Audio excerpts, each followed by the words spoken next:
तरफ जहां सारी दुनिया आर्थिक मंदी से जूझ रही है, ऐसे में भारत का इस क्वार्टर में 8.2% जीडीपी को टच कर जाना अपने आप में एक बहुत ही महत्वपूर्ण बात है। ये शो करती है कि हमारी सरकार किस तरह से मैक्रो इकोनॉमिक सारे इंडिकेटर्स को संभाल के चल रही है और इंडिया का जो एक 5 ट्रिलियन इकोनॉमी बनने का सपना है और 10 ट्रिलियन इकोनॉमी की जो टारगेट है वो हम बहुत ही जल्दी पूरा कर सकते हैं।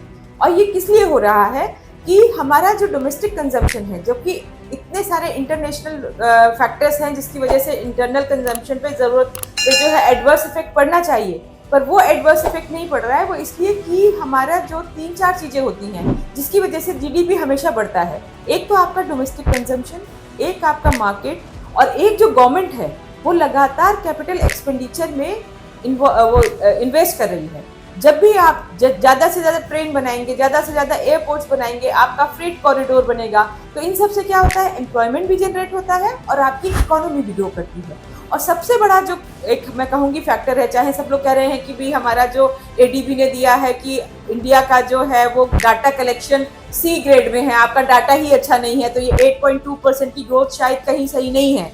पर ये मैं बताना चाहूँगी कि ये भी बिल्कुल गलत चीज़ है। वो इसलिए कि अगर आप दो सिंपल चीज़ें देखिए कि एक तो इनकम टैक्स और जीएसटी का हर साल का कलेक्शन कितना है। अगर आप देखिए ये सारे कलेक्शन बढ़ रहे हैं। अगर हमारा इनकम टैक्स और जीएसटी का कलेक्शन बढ़ रहा है, दैट शोज कि our economy is doing well, people are doing well. क्योंकि इनकम टैक्स तभी अच्छा होगा जब कंपनी और लोगों का इनकम ज़्यादा से ज़्यादा होगी। और दूसरी बात, अभी कल की न्यूज़ में आपने देखा होगा कि गल्फ कंट्रीज से हमारी रेमिटेंसेस और बढ़ गई हैं।